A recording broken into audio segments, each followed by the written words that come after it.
Alright, Shalom. We're the Hebrew Israelites. Alright, GMS Philly. We come out here week after week to prophesy the downfall of America. We come here to prophesy onto our people, to tell them what's getting ready to come to the wicked and to those that obtain or seek, or those who seek righteousness. The good and bads of each side. Alright. Little topic we want to get into is those that endure, and what you got to do to be a prophet, and what you got to do to seek the Lord, and how important it is to endure and do everything you can to basically do your job. You got a preset? You good? Baruch chapter 4 verse 27.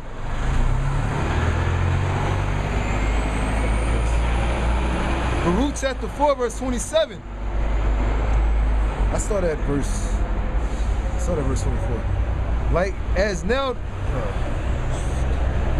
the neighbors of Zion have seen your captivity, so shall they see shortly your salvation from our power. See our salvation from our power, because right now we are still to this day in captivity. The so-called Negroes, Latinos, and American Indians are still on the bottom, the shit stick, on the bottom of the toll pole. I was watching this the one camp, and they said last hired, first fired. That's Jake, man. You're the last one to get hired, and they're the first ones trying to walk you out the fucking door. Then they call you lazy. Yeah. Yashashkar, the hardest working, damn near the hardest workers, all right? And they want to talk about they're lazy and they are corrupt in this country or something like that. Call them wetbacks. Yeah. Well, Khan, like we go to this one Mexican restaurant, and we order certain, clean foods from them. And we know a guy, his name is Juan. He works 7 days a week, man. He works 7 days a week. 10 hours a day, 7 days a week, man. Dealing with Esau's bullshit. And he's correct, all right? When Esau go into them restaurants, the Mexican restaurants, they're all looking down on Yashashkar. All right? Yeah, that nigga would never amount to anything. And Yeah. Wisdom of Solomon. He's nothing but a servant to his fucking Esau. Yeah. Go ahead, brother. But yeah, we're on the bottom of the barrel. All right, but the Lord's surely going to show his power and save the elect, and show that he always had favor for the nation of Israel. All right, he never forgot Judah, Benjamin, Levi, Simeon, all the way down to Yashashkar. He never forgot neither one of them tribes. Good. Like as now the neighbors of Zion have seen your captivity, so shall they see shortly your salvation from our power, which shall come upon you with great glory and brightness of the everlasting. Brightness of the everlasting. It's gonna be glorious, man. It's gonna be a glorious thing, all right. And that's why we're out here. That's why we come out here week after week, and that's why we do our duty and try our best to come out here. All right. Unlike these guys, I mean, they probably weren't out yesterday. They usually come out on Saturday. It's Sunday today, so. You know what I mean? They never come out. They never come out any day. You know what I mean? Only during the winter time. Like they always making them excuses. Like you got that fucking what's his name? 14th Street. Homo. Was that? 14th Street Homo. Yeah, 14th Street Homo. He wants to talk about the excuse on why he doesn't go out when it's cold. It's because no one's listening. Last time I checked, there's still people walking up and down these streets, so they got to be condemned, rebuked, and purified. Lord's will, if they be of the elect. So we still have a duty as long as we're able to come out here. We still have a duty to come out here till they shut these streets down. All right, we have a duty to be out here. It says, "My children, suffer patiently the wrath that has come upon you from God." Yep, and we're suffering patiently. Every week we have to come out here. We're suffering. All right, because we're still under captivity. No matter what way you look at it, we are not in a happy state. We have to suffer being in this kingdom. This is a punishment, and we have to suffer. All right? At the job, at home, some of us got to deal with fucking wicked family, wicked wives. Just deal with bullshit. We're always suffering, which is another reason why we're always mad, and always have kind of like a low, lowly spirit, kind of like down. But the only thing that we have to keep us up is the word. And knowing that we're going to be, if we endure unto the end and receive salvation, that's the only thing that, ups our spirit. It makes us continue to proclaim this word. and come out here week after week. We wouldn't be out here, you know, if we didn't think that, you know, if we didn't want to seek salvation, if we didn't want to be saved, we wouldn't be coming out here. Good. It says, for thy enemy have persecuted thee, but surely thou shalt see his destruction. That's right, go ahead. And shalt tread upon his neck. I'm going to tread upon his neck. So that's the reward of being diligent. All right? Being circumspect and enduring unto the end. Being able to tread our enemy, being able to grab our enemies by the neck and put them into subjection. That's one of the rewards. So yeah, we suffer. Yeah, we have to go through hell. Every day it's another battle, another struggle. But we still, because of the rewards, you know what I mean? It's like, you know what I mean? So it comes down to, what do you want? Do you want to die a vain death? Or do you want to, you know, hopefully seek salvation or hopefully receive salvation? Real quick, Hebrews chapter 10 verse 35. Cast not away therefore your confidence, which have great recompense of reward. Yep. For ye have need of patience, that so after ye have done the will of God, ye might receive the promise. See, that's receive the promise. But it said might. You know what I mean? It's all on faith that we may receive salvation. We don't know, all right? When it comes down to it, and that's where our faith relies on, to endure unto the end, no matter what. Yeah, I want to point out that it says that you should do the will of the Most High. Read that again about that part. Hebrews chapter 10 verse 35. Cast not away therefore your confidence, which have great recompense of reward. Yeah, the great recompense of payback and reward is us being delivered from all the trials and tribulations and all the calamities that America is getting ready to go through, and the majority of these people who are not the elect of the nation of Israel are gonna have to suffer. So read. It says, verse 36, for ye have need of patience, that so after ye have done the will of God, that you shall have. Read that again, man. Hebrews 10 verse 36. For ye have need of patience, that so after ye have done the will of God, the will of the Most High. So one thing that you got to realize, and one thing you need to come to the conclusion to through the Spirit, is you need to take yourself out of this, man. In other words, it's not about what you want to do or about what you think you have to do, man. It's about what the will of the Most High is for you. Because at the end of the day, that's the only thing that's going to stand. The only thought in your mind that the Lord is going to allow to put into action is His will. All right? And you need to realize that this is all about Yahweh Shem Yahweh Shai. It's not about you. It's not about me. A lot of us, man, you know, we only been in it for what, a couple years. We start thinking, oh, we need to make it about ourselves now, you know? A lot of so-called brothers fell out, man, because they were more concerned with pleasing themselves instead of doing the will of the Most High. Trying to overachieve the elders, or trying to overachieve another brother. Yeah, it's already written what the Lord expects of us. Romans 12:1. Ephesians the 5th or the 4th chapter, man, tells you that we need to be able to have the mind to discern between good and evil. And what the Lord expects. And what the Lord expects is to submit ourselves unto Him.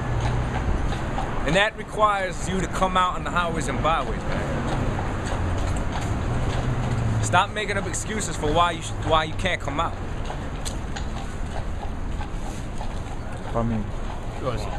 I remember this one video where the elders were saying like the only reason why you shouldn't come out if that occurs is like if you're like bedridden or something like that. But any other, you know, if you're physically able to come out, you should come out and stuff. You know, just to add on. If you ain't physically able, if there's literally something that's physically wrong with you, like you fucking can't all of a sudden see, you woke up this morning, you can't fucking see shit, all right, then yeah, you probably shouldn't go out that day. All right?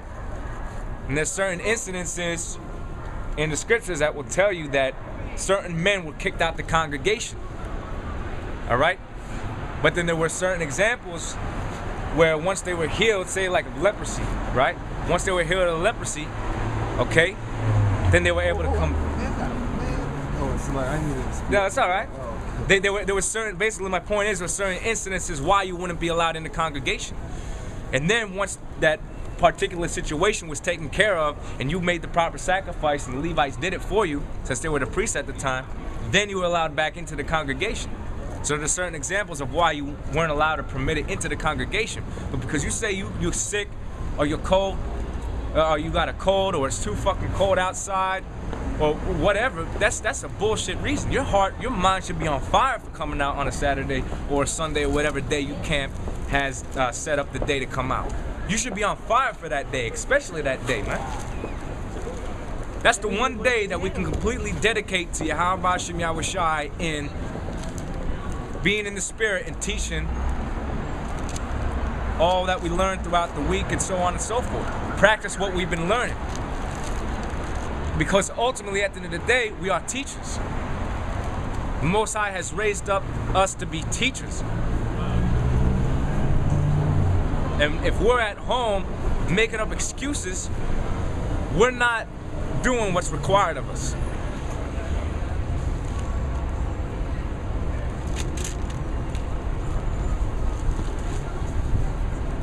It says, Hebrews 10 verse 37, for yet a little while, and he that shall come will come, and will not tarry. Now the just shall live by faith, but if any man draw back, my soul shall have no pleasure in him. Right, and that the one that shall not tarry and will come is talking about Yahweh Shai. All right? The Redeemer, the Lord, who's going to redeem the elect of Israel. And he's not going to tarry.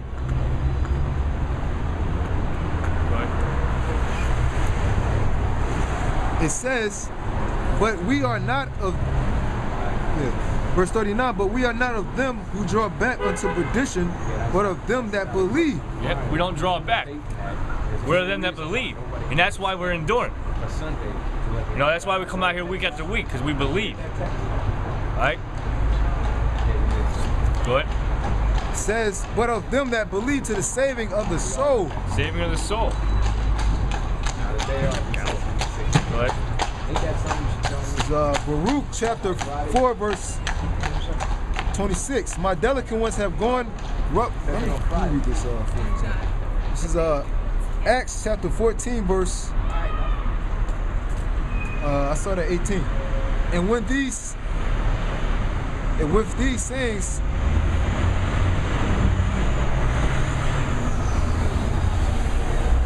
sayings scarce restrained the people, that they had not done sacrifice unto them. And there came thither certain Jews from Antioch and Iconium, who persuaded the people, and having stoned Paul, drew him out of the city, supposing he had been dead. Basically, they stoned Paul, they threw him out the city, and he was actually dead, and he went to the spirit world. Okay? He gave credence to what he experienced. And the Most High put the spirit, he revived the spirits for him to live again. And guess what he did? He basically did the work, you know? After he died, you know? Came back alive and just kept doing the work. It says, howbeit as the disciples stood round about him, he rose up and came into the city, and the next day he departed with Barnabas to Derbe. So they didn't stop there, you know. That didn't strike fear in them. And we've had many incidents where we got our lives threatened, or the incident with the camera being knocked out of off the tripod because it wasn't knocked out of nobody's hands. Knocked off the tripod and knocked the focus out. We kept teaching that day. All right, we didn't stop teaching just because our camera was out. We stayed out and stayed to the end. And next week we followed up and just came back out here. All right. So I mean, no death threats or anything like that's gonna stop, you know, our desire to come out here. We're not supposed to fear them that kill the body, but rather fear them who can kill the body and soul in hell, which is the Lord, which is Yahweh Yahweh Shai, who could kill us the soul and body. And by not coming out here or not doing your duty or not doing your job, you know, that's not doing your reasonable service, especially if you know you're supposed to be out here. I mean, you should know what is too much and not enough. Real quick, Acts 20 verse 24. But none of these things move me, neither count I my life dear unto myself. So Paul, he ain't give a shit.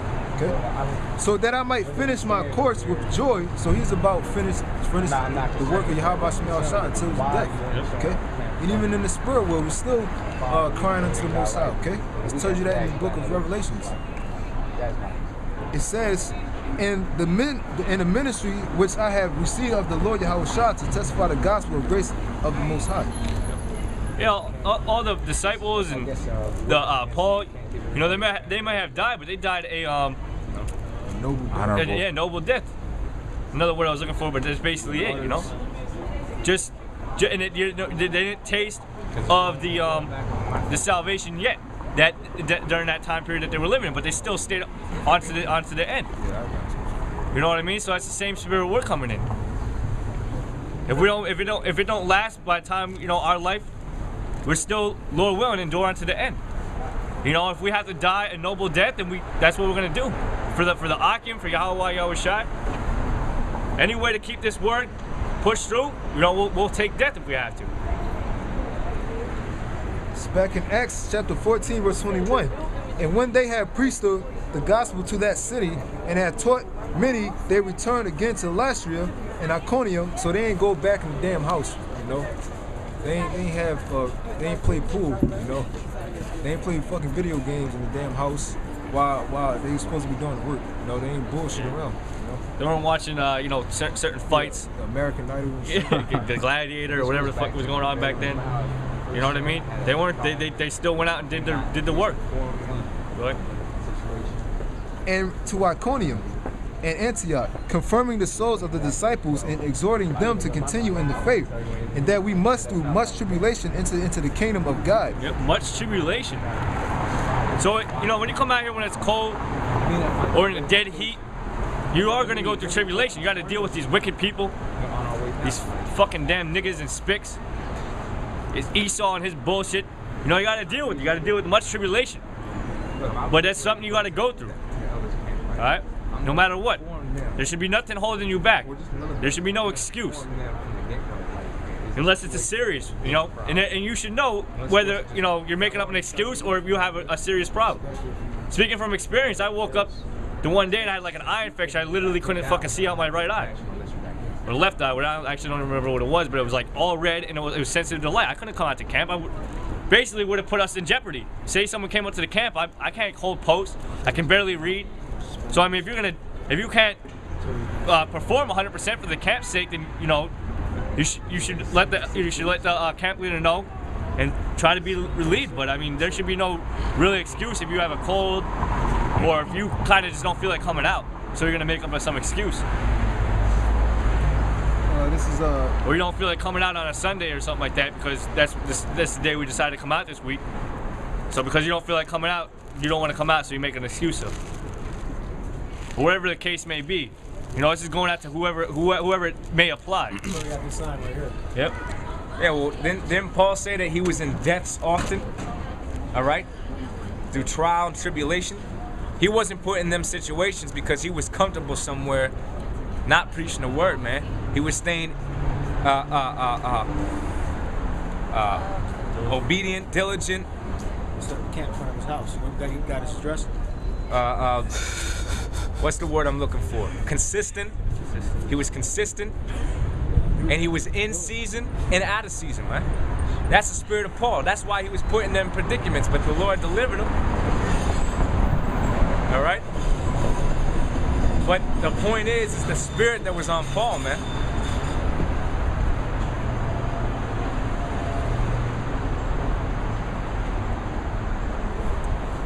Matthew 19, verse 28. And Yahweh said unto them, verily I say unto you, that ye which have followed me in the regeneration, when the Son of Man shall sit in the throne of his glory, ye also shall sit upon 12 thrones, judging the 12 tribes of Israel. Yep. And everyone that hath forsaken houses or brethren or sisters or father or mother or wife or children or lands for my name's sake shall receive 100-fold and shall inherit everlasting. Yep. Like, forsaken houses. Right now we're forsaking a house right now. Our house. We're coming out here in the cold weather, all right, preaching the word, and literally, you know, basically just forgetting all that bullshit. You know, the family matters. Yeah, because we're in the mindset of we don't have nowhere else to be but here. This is where we belong. This is it. We ain't trying to establish a church with heat, air conditioning from the days when it's hot. You know, we just let the Spirit guide us. You know, we come out here week after week, consistently, unlike the guys across the street, whatever reason they come up with. I don't know about the main road. But it's all about consistency, enduring on to the end. You really need to get the experience out here. You gotta teach what you learn. You gotta come out here to experience everything that you need to experience. Experience these people, experience and holding post, learning certain scriptures that come out while you're out here, whatever like that. You know, because then during that time when the streets shut down, that don't mean that the word is just gonna stop going out. The Lord may send someone across you that never heard this before that you might have to teach. You may come across someone that is sincere, that might be of the elect, and you need to teach that brother.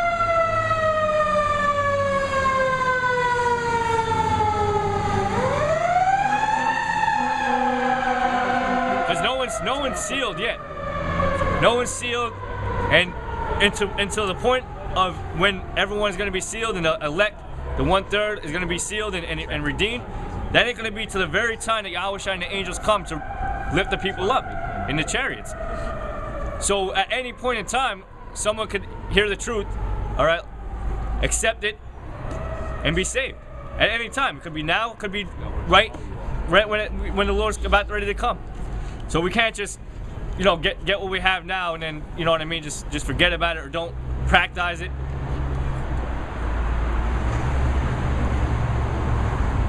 You gotta endure it, all right? You gotta keep coming out here consistently study the scriptures, because that's another thing that, like, that fucking one nigga talking about, you don't need to really read the Bible anymore. That's fucking bullshit. You gotta keep yourself sharp, like the scriptures say, iron sharpens iron, so does the countenance of his friend. How do you do that with the word? Isaiah 8:20 though. Yeah. If they speak not according to this word, you're talking about you don't gotta get the whole basis and foundation of the brotherhood of the Spirit is the word, man. So if we're no longer supposed to read the Bible no more, what are we supposed to speak from? What are we supposed to speak from? The scriptures say that the heart is deceitful above all things. So we're supposed to revise the word now? Nah, man. The whole reason that gives what we stand for any meaning is that we're speaking to the pure and holy words of Yahweh Shem Yahushai. That the Lord ain't gonna allow us to speak on our own accord. All right? The Lord will just do away with us. If that was the case, the Lord's just gonna destroy us. I guess we're supposed to read from the New King James Bible. Yeah, or the NIV maybe. Or whatever fucking bullshit. Now they don't even. Oh, they got something called the Pink Bible, where everybody in the Bible was homosexuals. Adam and Steve instead of Adam and Eve. Yeah, then you got New Testament Bibles. You got a Psalms Bible with just the Book of Psalms in it. Or Book of Prayers. Yeah. You got one prayer about being saved from being abducted by aliens. Okay. Hey, if they don't speak according to this word, it's because there's no light in them. So ultimately, the Lord bugs you the fuck out, man.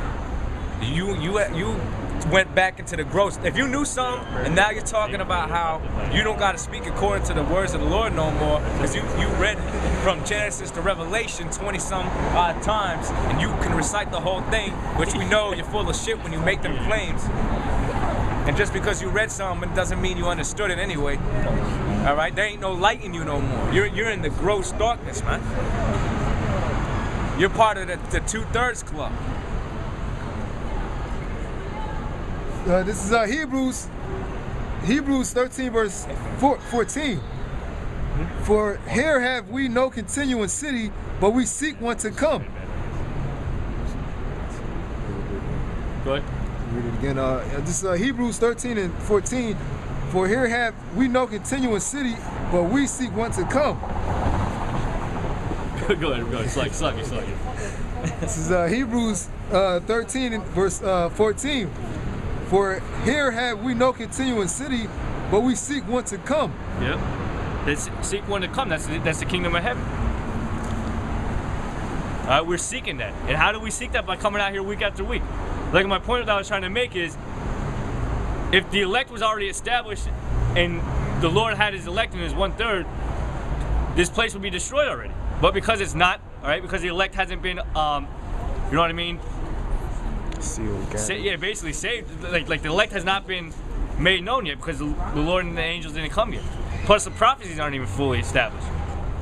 So we still got to do our job, all right? We still got to make sure we know the knowledge, wisdom, and understanding of the Bible, all right? We still got to make sure that we are circumspect and our minds, you know, are you know, just always ready for that time. It says, by him therefore let us offer the sacrifice of praise to the Most High continually. Yep. That is the fruit of our lips, giving thanks to his name. Yep, thanks to his name, Yahweh Yahushai. Go ahead. That was it. Yeah, okay. I got a piece of it. You got some? As soon as he's done reading.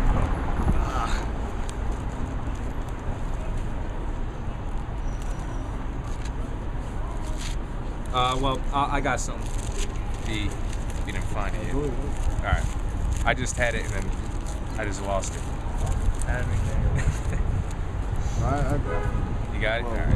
All right, go. I got what I wanted to. Because it says again. Anyway, this is Proverbs 15 verse 7. The lips of the wise disperse knowledge, but the heart of the foolish doeth not so. See, the lips of the wise disperse knowledge. And we do that week after week, throughout the week, we're dispersing knowledge. Yeah, it's slacky, man. I don't mean to cut you off, but what we're breaking down to is not difficult. To understand that you need to be consistently coming out every Saturday or whatever day that your camp has established for y'all to go out and speak and teach the word in sincerity. That's not a difficult thing. You can't expect to get better at becoming a speaker, a reader, holding posts, or whatever by not showing up for camp. You don't get better that way, man. You get worse. You get evil suspicions in your head. All right? And eventually you just become fucking bugged out. Not that I don't know of too many cases where the elders kicked the guy out of the camp for being wicked. Did they all of a sudden start going out by themselves and not focus on what all the bad things that supposedly the elders did, man? That's all that they do is try to curse out the elders and that this camp is off and this brother did that. They don't even speak the word no more, man. They don't even teach the word no more. They just lose it. They bug the hell out.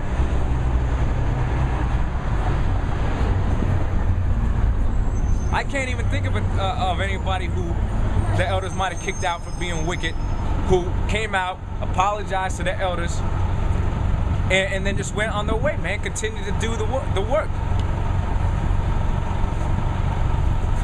So this isn't a difficult thing to understand, man.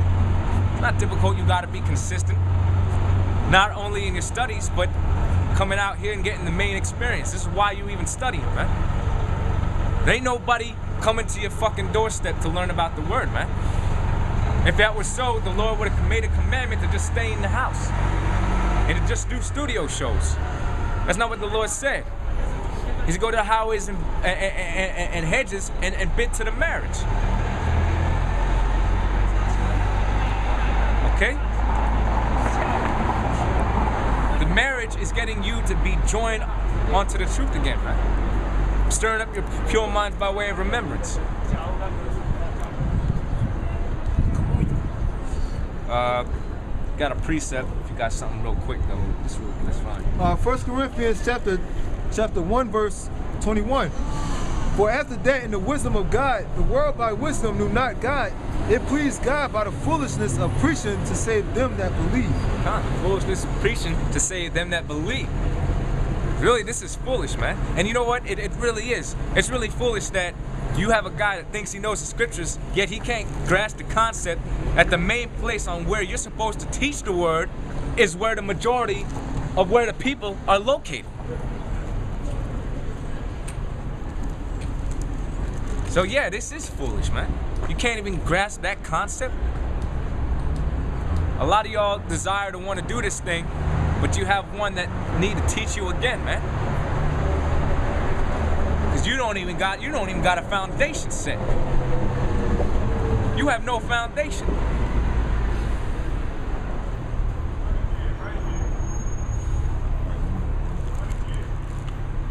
You know, we're rooted, man. That's the point. We're rooted. We know what we got to do. We know what the Lord expects of us because we understand that this thing is about Yahweh Shem Yahushai, nobody else. We have submitted ourselves to the fear of Yahweh Shem Yahushai, knowing the power of the Lord, knowing what He could possibly do to us, man, and knowing the consequences of if we don't come out here, man.